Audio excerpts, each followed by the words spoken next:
Hi friends, Katie Pinson here, Advanced Team Leader with Usborne Books and More, and also a Classical Conversations mom. I've done it for almost 10 years now, and last year was my first experience with Challenge A.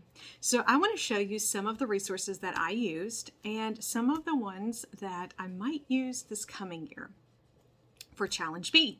So Challenge A, if you don't know, that's our 7th grade year, and the first semester they do a lot of research papers. Now it's just a paragraph, but they do have to do some research on animals.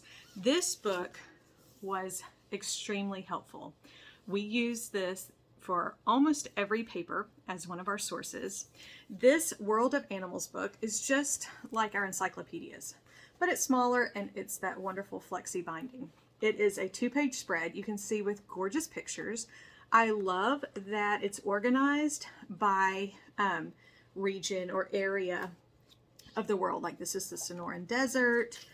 There's maps in here. Look at that gorgeous bird. This was just so helpful when my son would pick out an animal to write about. We always went to this book first to see if we could find any information. We actually sometimes picked our animals based on what was in here. So this is a fantastic resource that I highly recommend for Challenge A. Another one I highly recommend is the Human Body book. This is the same size, same flexi binding, and the same kind of layout. So second semester, they talk about the body systems and they have to draw them. This goes into a lot more detail about them, but still bite-sized chunks of information. 2-page spreads, just like our encyclopedias. This was a great resource. Another resource I used, because I also have an 8-year-old, is this one. This is a See Inside Your Body. It has over 50 flaps, so it's a lift the flap book. So we also use this to learn about it together with my Challenge A student and my 8-year-old, who's a foundation student. So this is just a fun book when talking about the different systems, and it shows a lot of how they work. We really did use this. Now, I had a friend whose daughter is not so much into the real pictures in this. Gets a little grossed out easily by those. So this was the resource that she chose and loved it. This is also really helpful for drawing, which is what they did. They drew the body systems. This is the Human Body Reference Book. And this is more, it's all drawings, well, all graphics, but they look like drawings. And I highly recommend it for older students. But you can see, it's so awesome. I love the colors in this book. I love, well, there's the reproductive organs.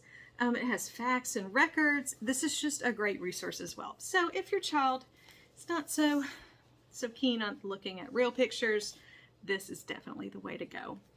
Now, another great resource I used in Challenge A is this Science Encyclopedia.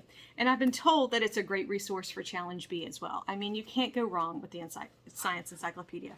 There's so, whoop, there went my bookmark. There's so much information in this book. I refer to this quite frequently as a tutor.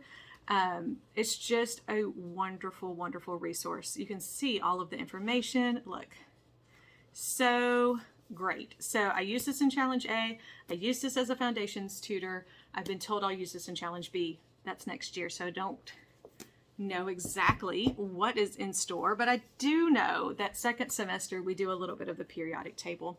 Again, this is another lift the flat book. It makes learning about it so much fun.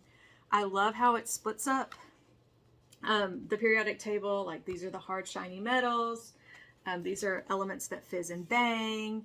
So it just makes learning about them so much fun, and that's what it's all about. So I hope you enjoyed that, just learning about a few of the resources that Usborne Books and More has for Challenge A.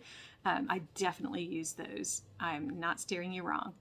And some that I hope to use in Challenge B. You can find these at www.katiesbookmark.com, or if you have a consultant, check with her first. Thanks.